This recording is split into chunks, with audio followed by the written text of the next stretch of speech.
Alrighty, guys. Well, let's get to this next game. But first, I wanted to mention, you know how I was talking about in my last video, how I was talking about how my rating's been dropping? Well, my rating is still dropping. So if we look at my most recent series of games here, we're seeing down, down, down, down, down, a whole downward trend over the last few days. Multiple games, over the last 12 games, my rating has dropped 25 points, and I am on a steady decline. But that's okay. That is okay. This is a training, and we are learning new things, we're trying new things, and we're failing fast, and that's a good thing. So the faster we fail, the more lessons we can learn. All right, so get comfortable with it, and we're on a downward slide, but that's okay. I'm not giving up hope yet. All right, let's get to the game. All right, so here we are. We have the black pieces. My opponent leads off with e4, and it gives us an opportunity to try our friend Alekhine. So we get the Alekhine system in. We move our knight to f6. And my opponent, this is one of the first times I've seen my opponent actually does the, and I'm air quoting here, the correct move order, right? The standard Alekhine defense of continuing to push your central pawn, challenging the knight, and taking more space. So that's fine. We know what to do there. We simply rotate our knight around. My opponent follows up with d4, exactly like we prepared for. So we know exactly what's happening here. We push d6. And then from here, there are a lot of responses. We know particularly of a couple of pawn pushes that can happen. We've seen what can happen when the bishop comes around. But my opponent played this knight move. Now, I was not quite prepared for this knight move. And honestly, I didn't really know what to expect. But that's okay. We fully are prepared to what happens when our knight is under attack. Notice our knight is undefended, right? There's no defense on our knight here. So we just rotate our knight around to b6. We know that that's coming, so we're prepared for it, and we continue in that move order. My opponent stacks up, gets their, or I should say develops their dark square bishop to a pretty solid square. From here, there's a few responses that I could make. Notice now that my knight is down here. My opponent has blocked off their c-pawn, so their c-pawn is not going to be doing any challenging.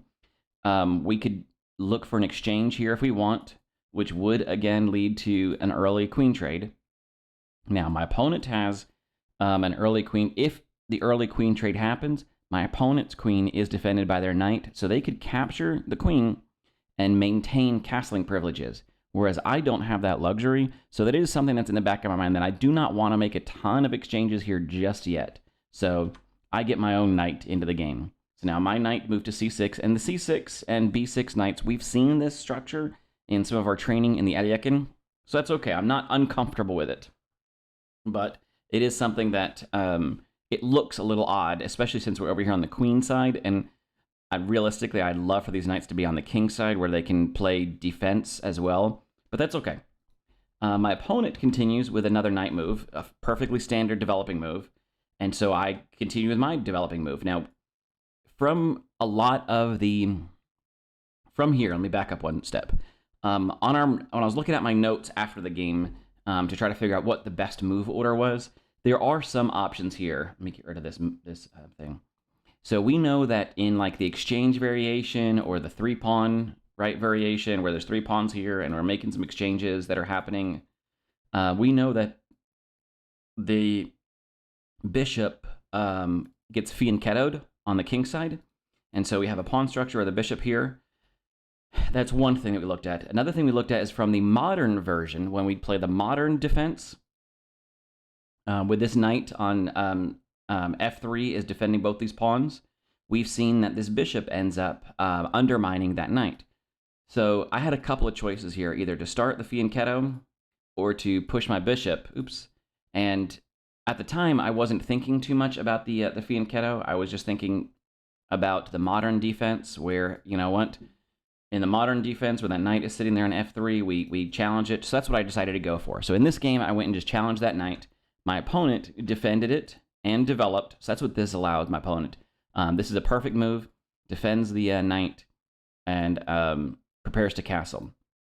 I decided to go ahead and undermine, get rid of that knight. Yes, I'm trading off of one of my bishops early just for a knight, but I am undermining my opponent's central structure. That was kind of the plan.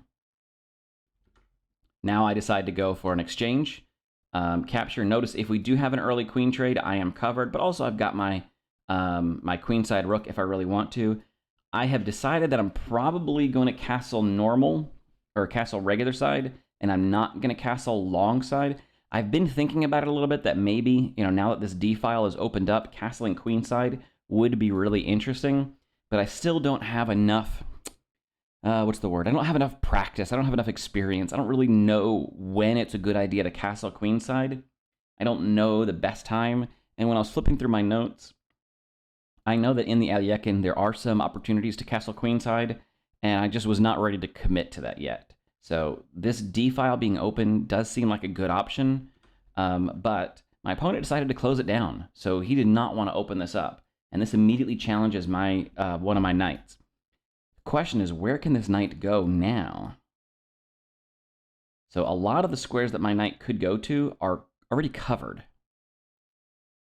If I go here, let's say I take my knight to d4. So this is my thought process at the time. If I go knight to d4, my opponent could simply trade it away. And now my opponent is, let's see here, is the material even? I think the material's still even here. 1, 2, 3, 4, 5, 6, 7. 1, 2, 3, 4, 5, 6, 7. We each have 2 pieces. We each have 2 pieces. So yeah, the material on the board is even, but it ends up giving my opponent free development. So now white is fully developed, or almost. White's ready to castle either way. And black still has got a little bit of work to do, and it felt a little uncomfortable to me. So I decided not to go that route. The other option I was looking at was bringing my knight up to a more aggressive position. It is an undefended knight, but a simple pawn push, an e6 pawn, will open up my dark square bishop to defend that knight. So I decided to go with that route. Notice I can't capture. So I have 1, 2 attackers on that square. My opponent has 1, 2, 3 defenders on that pawn. So I can't capture. So I decide to go ahead and make an aggressive knight move, keeping the spirit of Alekhine in my mind that we want to be a little aggressive. My opponent castles kingside. I open up my dark square bishop, so I feel much better. So I have doubled pawns, and this pawn, my e5 pawn, is probably going to become a target pretty quickly. I would fully expect my opponent to maybe route along like this. One of their rooks, maybe a queen, over here onto the e file. First, my opponent challenges my knight, and now I'm starting to have questions about the validity of this knight. Was moving this knight a good idea or not? I don't know. But notice now, on the d5 square, I have 1, 2, 3, 4 attackers, and my opponent still only has 1, 2, 3 defenders. So I go for the exchange now. Now I'm up, and I can go up in material. My opponent makes a very solid move here. Do you guys see one of the options? We've talked about this technique in the past. Let me know when you see it. Pause your video here to discover, or whatever. So here's a great opportunity to remove one of the defenders. So this bishop has nothing to do with the 3 attackers in this square. So my opponent can remove one of my defenders, or one of my attackers, by making this trade here, which he does. So he makes a trade, removes one of the defenders of the d5 square. Now the d5 square only has 1, 2 defenders on it. My opponent has 1, 2, 3 attackers on it. So my opponent continues to make a trade, which is a perfectly smart move. My opponent is now up a pawn. By moving his queen, by capturing this queen, if my opponent had captured with just the bishop, I probably would have just let it go. Just let it sit there, and maybe reroute my rook so that it's off of this diagonal, it's defending this pawn. I probably prepare to castle myself kingside. That's what I was debating on. But my opponent chose to capture with the queen. And in this case, I cannot let the queen just stay. I could try to maybe defend here, but my opponent has lots of options. And I did not want to see a forced trade like this. Like, let's say if my opponent captures here. Let's say I make a nothing move, right? My opponent can capture here, force me to capture back, and then pick up another pawn.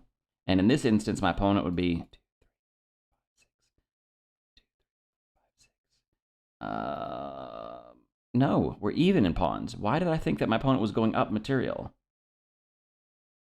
1, 2, 3, 4, 5, 6. to 6 to 6. Huh, for some reason in my head I was thinking my opponent would be able to go up material by capturing here.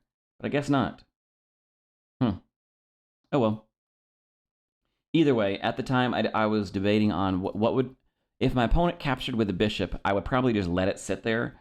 But in this case, my opponent captured with the queen, which was a strong encouragement for me to go ahead and make the trade. So I decided to go ahead and make the trade, eliminate that threat.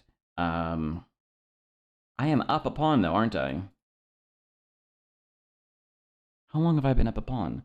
Boy, oh boy, my over the board analysis of these positions is always just missing something, isn't it?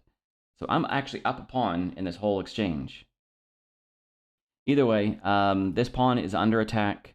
I need to either defend it one of two ways. I decided to go with the pawn push. It solidifies the structure. It does weaken my b6 pawn, and so maybe that was the wrong move because now this b6 is an immediate target. But it does drive away my opponent's bishop, so that was nice. I could simply push b5, and that would solidify the structure a little bit more. Move my rook to the open file. I am honestly seriously debating about just dropping my rook onto d2. Notice it is a dark square, so my opponent's light square bishop can't do anything about it, and it would allow me to start gobbling up some of the queenside pawns. My opponent simply attacks the undefended pawn, and now we have to decide how do we want to defend our pawn. There's a couple ways we could do it, but the way that I decide to go with, by using the bishop, it allows me to castle.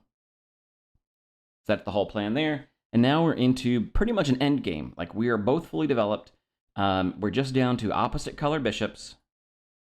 That is something to consider, opposite colored bishops, and some rooks. Now, I'm up a pawn, and I need to figure out how to take advantage of me being up a pawn.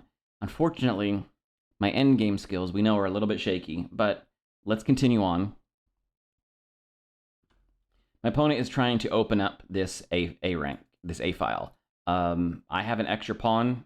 I decide to let my opponent have it. I double up defense along this pawn. Once I push this pawn, it'll force this bishop to move, and I can keep this pawn defended with my rook. So that's kind of my thought process. My opponent pushes past, and I'm surprised about this, honestly. Now it's forcing me to capture. So it's forcing me to make the trade, because if I don't make the trade, that puts that pawn dangerously close to promoting. But now my opponent has not quite a full hungry pig. My opponent has some undefended pawns to work with. First things first, let's chase his bishop. My opponent now has 2 attackers. I only have 1 defender. So there's poor math for you right there. So my thought process was chase the bishop away, and then I can come back and defend my pawns. But 2 attackers, 1 defender. Yep. So my opponent is now definitely back in the game. Well, not back in the game. My opponent is well into the game, and they have a stronger position. Even though we're even on material, my opponent is stronger in position. So my opponent has captured a free pawn, essentially, and evened the game back up. So I have to defend my pawn. This structure of a bishop in front of a pawn is very strong. Unfortunately, it still weakens the c pawn now, so the c pawn is a weak target. My opponent has action on it, but right now my opponent can't capture because this bishop is pinned. If this bishop were to move now, that's checkmate. My opponent knows this. Took some time. This is about a 30-second decision on my opponent's part. My opponent used their clock extremely well. Notice my opponent has used more clock than I have, and I am notoriously playing slow.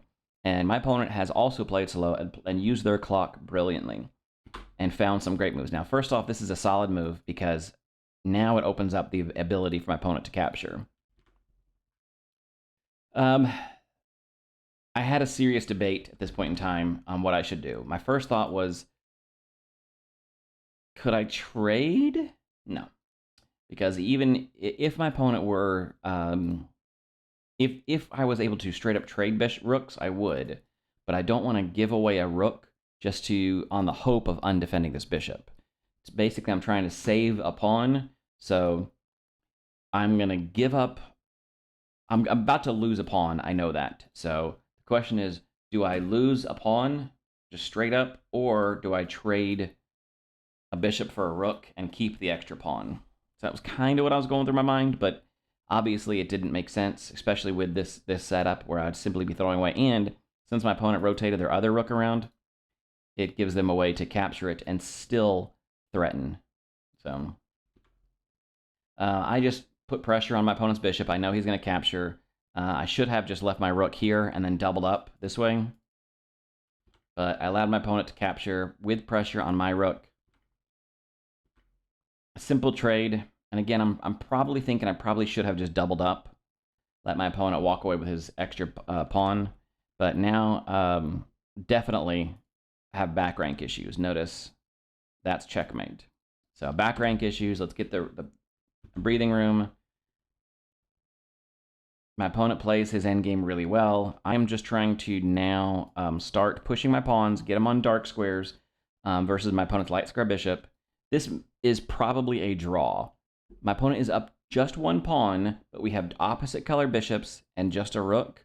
This should be fairly close to a draw.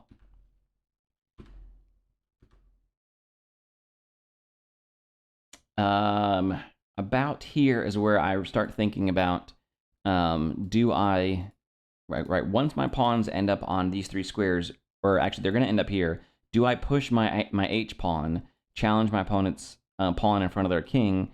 Would that be worthwhile? Now, obviously, I'm just going to move my rook out of the way here in a second, but I'm debating now of what do I do with my H-pawn? Do I just leave them side by side so that my opponent can never push forward? Or do I immediately challenge to start opening up lines in front of kings? I am looking at this structure here. My rook is ready to take over. My opponent needs to defend. Unfortunately, they don't. Oh, yeah, I need to also defend my pawn. Oops, come back here. So I need to defend my pawn. My opponent is threatening here. Arrows, Joe, get your arrows right. My opponent's threatening, so I need to get my pawn defended. So I use my king to defend my pawn. Now my opponent's threatening the bishop. That's fine. Put some threat there. Now my opponent is trying to capture here, but unfortunately they allow this capture. So this probably should have been rook to d3 to defend their backward pawn, but they allow me to capture, and so now we're back even in material, getting closer to a draw. My opponent has to take care of this threat first, which they simply do, putting me in check. I slide out of the way. My bishop is undefended. My pawn is undefended, so I'm probably going to lose material at this point. So how do we lose material in a graceful way? Well, we keep the defense of our bishop, and then we tell our opponent, you can capture here, but I'm capturing here, and that gives me a passed pawn. My opponent chooses not to go for it yet, puts the ball back in my court, so I have to figure out what I want to do, but notice my opponent is now slicing across here. So I do have a little bit of danger zone, right? First things first, I create a wall so my opponent can't capture. So I've now successfully defended my pawn. My opponent is challenging my rook and my bishop. Well, first let's throw in a free check, see if my opponent does anything. Gives me an opportunity to squeeze my bishop out of there. So now my bishop is defended. I still would love to take care of this pawn, but my opponent has the same thought process. Close down the position, get over, and my opponent, now that I am behind his pawn, first he throws in some checks. Notice I can capture and defend my pawn at the same time. So that is my plan. Now I have an extra pawn. I'm up a pawn. It's a passed pawn. So now that's the tool I want to use. My opponent, however, knows his endgames better than I do. First things, I'm going to give room for my pawn to start pushing. I'm going to pin this pawn so my opponent can't use it to drive down. And now I want you guys to look at this structure here. defended bishop. I have no escape square here.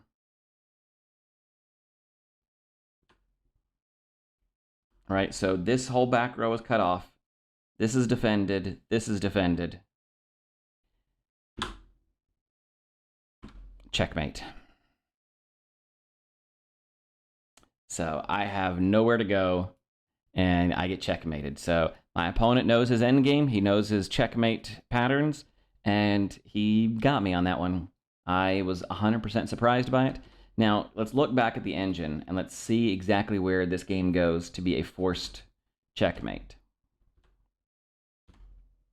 So right here, we are dead even, right? This is pretty much a drawn endgame. Bishops of opposite color. Also, let me point out something real quick. The promotion square for this pawn is a light square. This bishop is a light square bishop, so this bishop will happily defend the queening square. I cannot do anything with my dark square bishops. That's why opposite color bishops, that's why a lot of times they are drawn endgames. And I happen to have a pawn on the wrong file. So I need to defend and need to give myself some escape squares, because if this bishop gets here and cuts off, and this rook comes here, this pawn is covering here. If all of these squares are cut off, I need a way to go either up or over. And the only way to go up or over is to push that pawn. Yes, even sacrificing that pawn still gives me an out this way. And now there is not checkmate on the board. And now I can use my passed pawn. Unfortunately, I missed that. I missed this pattern completely. I missed that this rook is keeping me from running away behind my own pawns, and my pawn is blocking my other escape route. I completely missed that. And right there, I allow checkmate. It's a 100% forced checkmate. There's nothing I can do at this point. So good on my opponent. But let's take a look real quick at the Alekhine opening once again. Alekhine. This was a very good game. I really, really, really enjoyed playing this game. I wish my endgames were a little bit better, but that's okay. This is all learning exercise. E4, knight f6, e5, pushing down, chasing our knight away. That's okay. We know how to rotate our knight around. We're fully prepared to move our knight to b6 eventually. Knight d5. So we have a d4 followed by d6. This is a standard pattern that we were looking for the Alekhine. Knight c3 was the first somewhat deviation. And notice we could capture here, and I probably should have, right? So this trade probably should have been made. Yeah, it allows this pawn structure, but it does give us an open file, open b file already. And now all of a sudden, yeah, it gives us back the initiative. So okay, maybe we should have done that. Maybe we should have made that capture. I debated on it. I wonder how long I debated on it. Yeah, 30 seconds. So I spent 30 seconds trying to decide if I wanted to capture or if I just wanted to continue to rotate my knight to b6. I decided for the sake of known moveset, I know in the Alekhine that we're rotating our knight to b6, so I went for it. Next time, if I see this, I'll probably try a capture and see how that game develops. But for now, since I had not seen it before, I just followed my standard note-taking process and rotated my knight over to b6. Now, look at the advantage that swings back. Wow. The engine says that that's almost a 2-point swing. Interesting. Either way, my opponent continued development. We've talked about how one of the moves was the fianchetto line, possibly. We talked about how one of the moves was this knight move. We talked about exchanging. So I just continued developing the way I knew we could. My opponent also continued developing. So the question is, do we push or do we push? I don't know about this one. Yeah, I don't think I would do that. I'll let the engines keep calculating and still finding other lines. Yeah, I don't know about f5. Maybe. Maybe. Either way, I decided to follow up that I knew that this was an early trade that I'd be happy with.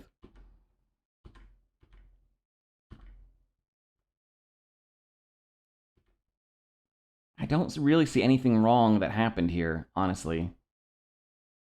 Oh, that's right. This is where we go up a pawn. Yep, look at that. This is where we go up a pawn because I capture. My opponent doesn't capture back. He pushes past. So at this point in time, I am up a whole pawn. I never realized it. Yep. So this played out extremely excitingly. Like I really liked how this went. I had 4 attackers, so an opportunity to snag a pawn. My opponent immediately removed one of the defenders. I did not consider coming backward. I guess that does give my opponent this opportunity.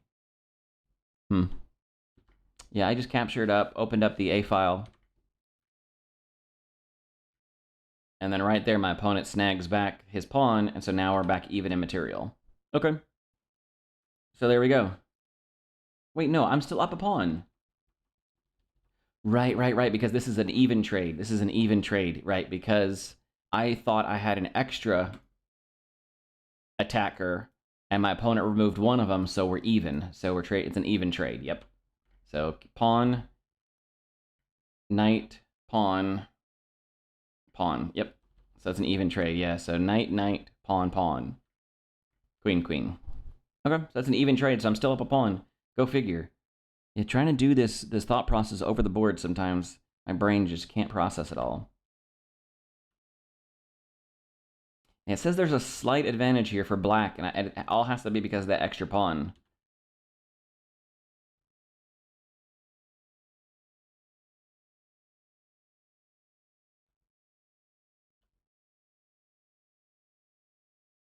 The engine really didn't want this rook move.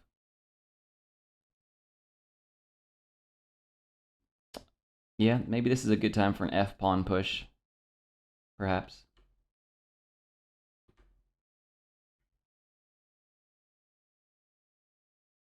Yeah, this pawn push here, I'm really mad at myself for not seeing this over the board. I was so mad at myself because I allowed this to happen, basically giving my opponent back a free pawn for no reason. I mean, come on, man. I saw that I had 2 defenders on it, and when I pushed, I was like, yeah, I've still got... No, I only have 1 defender on that pawn. My opponent has 2 attackers, so he gets free material out of the deal. All I had to do was rotate my bishop up, which... Oh, no, that's not what I would do. Back up. And I guess it really doesn't do much, but my opponent does have back rank issues. Now, granted, I have back rank issues, but I still have both rooks, so I'm okay. My opponent only having the 1 rook in the back rank. Maybe I had something there, but I guess not. I guess not. All right, so either way, I threw away a free pawn. Frustrated at myself, but that's okay.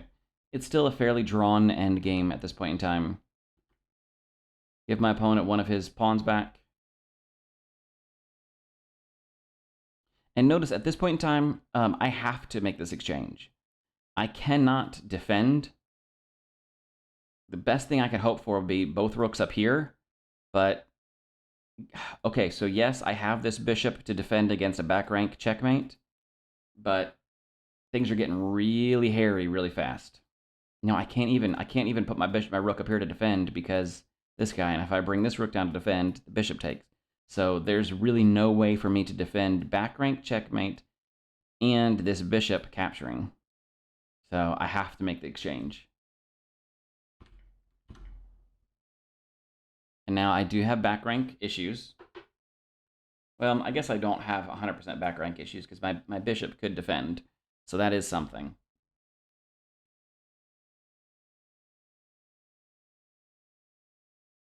The endgame proceeded well. Like I said, it was right there at the very end that I just didn't miss that my opponent had checkmate on the board, and I just didn't see it at all. I don't have good checkmating. So I'm pretty sure my opponent wanted me to do was to capture here to give him a passed pawn. I think it's what my opponent wanted me to do, but...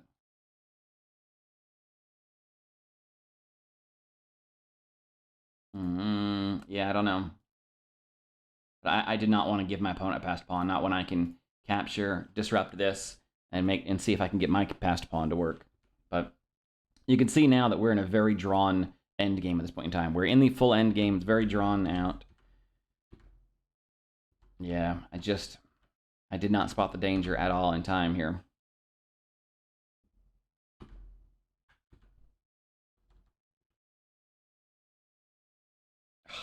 My opponent had checkmate here. Wow, my opponent had checkmate 10 moves ago. Wow. Because that because my escape squares this way are all blocked. Interesting, interesting, interesting. And then, like I said, my opponent found that later on in the game, but oof, had no idea. That bishop combined with this rook makes for an ugly, ugly pattern. Damn, damn, damn, damn.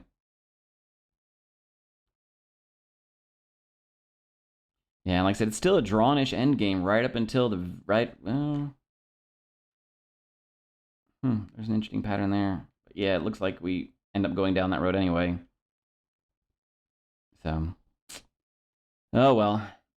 Me and endgames, y'all. Me and endgames do not go well together yet, but we're gonna get there. One day we're gonna get there. But right now we're gonna keep playing these early games and mid games just to make sure that we end up in a decent endgame position, and hopefully we'll get some more draws out of it, and we won't throw these endgames away like we have been.